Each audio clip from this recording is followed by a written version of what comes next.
Ruth Maria Loretta Georges. Je suis la coordinatrice pour le Conseil danois pour les réfugiés dans un projet qui s'appelle le projet de recherche et action pour la paix. Formation sur la prévention et la gestion pacifique des conflits.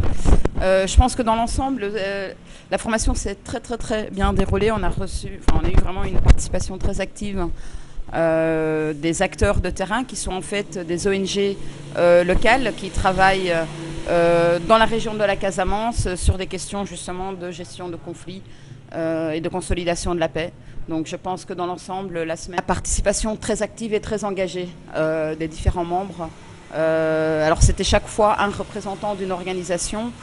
Et je peux dire que tous les participants ont vraiment participé activement. Et ça, c'est très intéressant et c'est pas souvent qu'on voit ça. Donc pour moi, ça, c'est quelque chose qui m'a fortement marqué. Donc vraiment l'enthousiasme et l'engagement de tous. Et aller plutôt dans les régions de l'intérieur. Et c'est vrai que Ziguinchor ou la Casamance sont peut-être les régions les moins touchées en termes d'activités, de projets. Seulement des outils pratiques de gestion de conflits.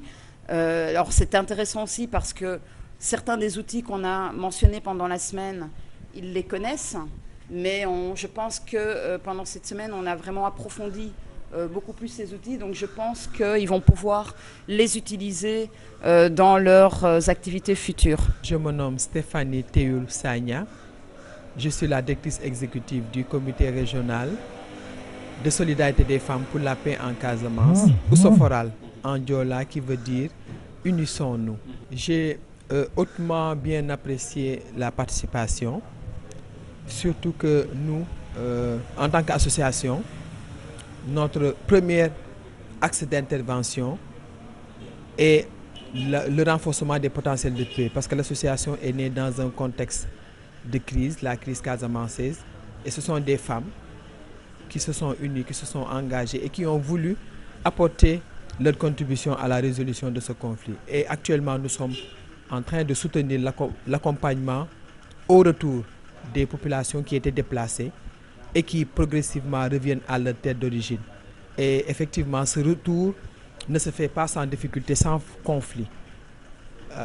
Donc, c'est ce qui explique que, effectivement, actuellement, je peux dire que je suis mieux outillé par rapport à tout ce qui est accompagnement des populations dans ce qui concernant la médiation, la gestion non violente des conflits, etc.